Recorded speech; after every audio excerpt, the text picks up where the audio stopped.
देखिए, वो आपको बैठे हुए हैं, ये व्यक्ति का नाम आ रहा है कि इसने गोली चलाई है। आप देखिए उसमें घेरा हुआ है, इस व्यक्ति का नाम है सज्जन महतो या उस तरह का नाम है इनका, और इन्होंने गोली चलाई और इन्होंने पूछा कि बिहार का में जो आज के डेट में जो क्राइम है वो इतना बढ़ गया है, एंड लॉ ऑर्डर का आप हालत देखते हैं। नाई से कहल गई कि भाई कितना बलवा हमार गिन द, तो नाई कहलस कि मुंडन कर देते नहीं यार, तू लोग बैठ के गिन ल, तू अपन बलवापन है, तब की बार पता चल जाएगी। नमस्कार, मेरा नाम आलोक है। आप लाइव स्ट्रीम देख रहे हैं। बिहार में आपराधिक घटनाएं बहुत बढ़ने लगी हैं। क्या सच में पुलिस का खौफ अपराधियों के दिल से निकल गया है? हमारे साथ के सिंह मौजूद हैं, बीजेपी के नेता हैं, विजन क्लासेस के संचालक हैं, सुप्रसिद्ध शिक्षाविद हैं। के सिंह साहब, आरसीपी सिंह के बेहद करीबी व्यक्ति पर गोलीबारी हुई है, घायल कर दिया गया है, लहूलुहान कर दिया गया है, वो भी नालंदा में, नीतीश कुमार के गृह जिला में। कैसे देखते हैं इसे? देखिए आलोक जी, बिहार की राजनीति अब सबसे निचले पैदान पे आ चुकी है। आप देखिए कल रात को आरसीपी सर के रिश्तेदार कुमार पिंटू उर्फ प्रगति जी पे कल रात को गोली चलाई गई। क्यों भाई? तो मिल कर आ रहे थे। आरसीपी सिंह से मिल नहीं सकते हैं? मिल के आ रहा था, इसीलिए वो सरकारी नौकरी में है शायद, वो मिल के आ रहे थे और रात में गोली चला दी गई। और गोली कोई रंजिश नहीं थी। और गोली चलाने वाला जो व्यक्ति है पॉलिटिकल कार्यक्रम में आप देखेंगे कि जदयू के नेता के साथ बैठे हुए हैं। आपके पास है तस्वीरें? हाँ, मेरे पास तस्वीरें हैं, मैं आपको तस्वीरें दिखा सकता हूं।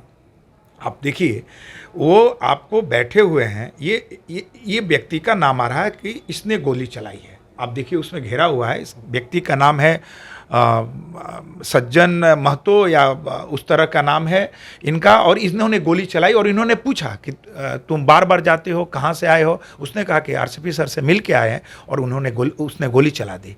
बताइए, बिहार का में जो आज के डेट में जो क्राइम है वो इतना बढ़ गया है, एंड लॉ ऑर्डर का आप हालत देखते हैं। नीतीश कुमार तो कह कहाँ लॉ ऑर्डर बिगड़ा हुआ है, सब तो पुलिस ठीक कर ही रहा है। तो लगता है आजकल ये न्यूज़पेपर पढ़ना छोड़ दिए हैं, न्यूज़ देखना बंद कर दिए हैं।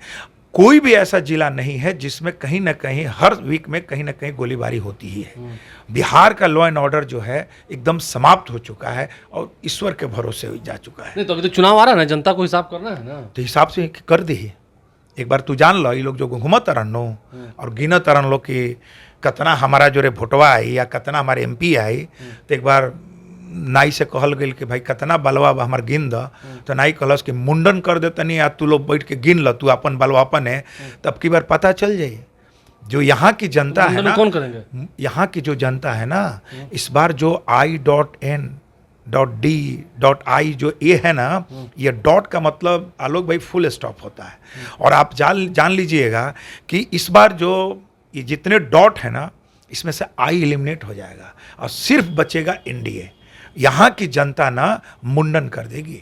आप बताइए, मुंडन कर दी जनता, एकदम कर दी जनता इनका। अब की बार तो एकदम मुंडन करके दिखा दे। ये बताइए बिहार का स्थिति मुझे बताइए ना, किसी भी सेक्टर में। तो कह रहे हैं कि आप लोग घबराए हुए हैं, घबराहट में है बीजेपी वाले। काहे के लिए घबराहट है? अब लग गया है। अब बताइए कि माने आप रामचंद्र बाबू से इतना डर गए हैं नालंदा में, वो अपनी बैठक। बाबू नालंदा चुनाव लड़ेंगे लगता है सर? लड़ेंगे नहीं लड़ेंगे, जान लीजिए कि रामचंद्र बाबू जहां भी रहते हैं अपने पॉलिटिकल कार्यकर्ता से मिलते हैं। रामचंद्र प्रसाद सिंह, आरसीपी सिंह रहते हुए नालंदा इस बार जेडीयू नहीं जीत पाएगी। नहीं, हमको लगता है कि रामचंद्र बाबू जब बैठ गए हैं नालंदा में, तो आप देखिए कहाँ से NDA या जदयू वहां से कहाँ जीत पाएगी। हर दिन कार्यकर्ता से मिलते हैं।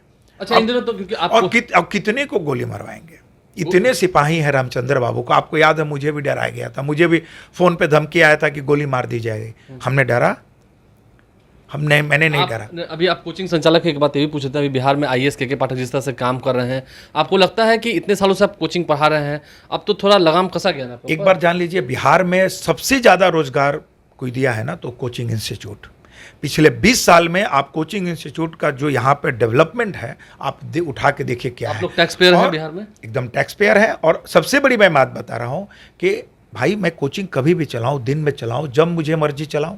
मेरा स्वरोजगार है। गरीब के बच्चे कैसे पढ़ेंगे क्या जो सरकारी स्कूल में जा रहे हैं? मुझे बताइए, कोई नियम ला देना कि लोग सुबह शाम को ही केवल ट्यूशन पढ़ाया करें। हाँ, कोई संविधान बन गया क्या?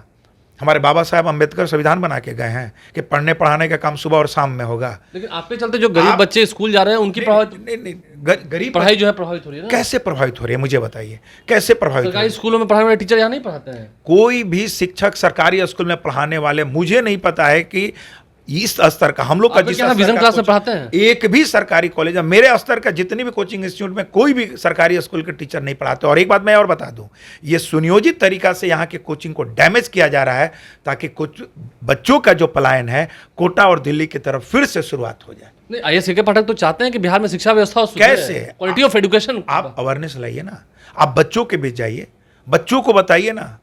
आप एक तरफ तो टीचर को परेशान किए जा रहे हैं, आप टीचर को परेशान किए जा रहे हैं, कॉलेज के हो चाहे स्कूल के हो। नीतीश कुमार भी तारीफ कर रहे हैं कि बड़ा अच्छा काम कर रहे हैं। मैंने पता नहीं किस लेवल पे तारीफ कर रहे हैं और क्या इन्होंने काम किया मुझे नहीं पता है, लेकिन ये तो मुझे पता है कि कोचिंग इंडस्ट्रीज को इन्होंने डैमेज करने के लिए सोच लिया, और क्यों मुझे नहीं पता है। और यहाँ से क्या होगा आप जानते हैं, लड़कों का पलायन जो होगा वो कोटा और दिल्ली और साउथ की तरफ होगा, और फिर पटना को आप डैमेज करने की, इसका के शिक्षा को डैमेज करने की। बिहार से बच्चे चले जाए बाहर। आप आईएएस में जो रिजल्ट आई है देखिए ना, बाहर से ही तो बच्चा जाके दिया, बिहार का बच्चा बाहर जाएगा एकदम जाएगा। यदि कोचिंग को प्रभावित करेंगे तो बिहार का बच्चा बाहर जाएगा ही।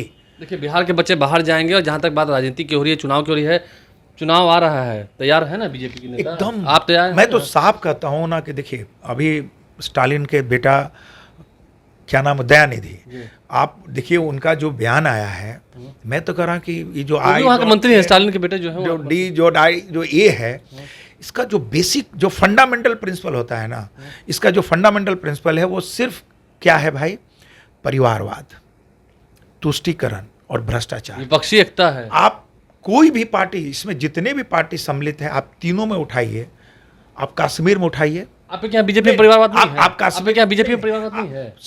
शीर्ष नेता तो कभी परिवारवाद का नहीं है। मुझे आप बताइए, कश्मीर में फारूक अब्दुल्ला, उमर अब्दुल्ला, कोलकाता में जाइए ममता बनर्जी, अभिषेक बनर्जी, झारखंड में जाइए शिबू सोरेन, हेमंत सोरेन, बिहार में आइए लालू यादव, तेजस्वी यादव, मीसा यादव, तेज प्रताप यादव। अब मुझे बताइए, आप उत्तर प्रदेश में जाइए मुलायम सिंह यादव, फिर उनके बेटा कौन भाई, अखिलेश यादव, रामपाल यादव, शिवपाल यादव, डिम्पल यादव। आप जाइए स्टालिन, करुणानिधि से स्टार्ट कीजिए स्टालिन। तो मुझे बताइए ना, ये पूरी तरह परिवारवाद को बढ़ावा देने के लिए है, और परिवार के लिए कुर्सी को कैसे रक्षा की जाए, यही एजेंडा है, इसके अलावा कोई एजेंडा नहीं। एजेंडा क्या है वो साफ झलक रहा है। के सिंह हमारे साथ है, मशहूर शिक्षाविद हैं। एक तरफ जहां आईएएस के पाठक के नियमों के बाद, उनके रूल्स एंड रेगुलेशंस के बाद कोचिंग में पढ़ने वाले बच्चे जो हैं, क्या सच में बिहार से पलायन करेंगे? वहीं आरसीपी सिंह के बेहद करीबी को क्यों गोली मार दी गई?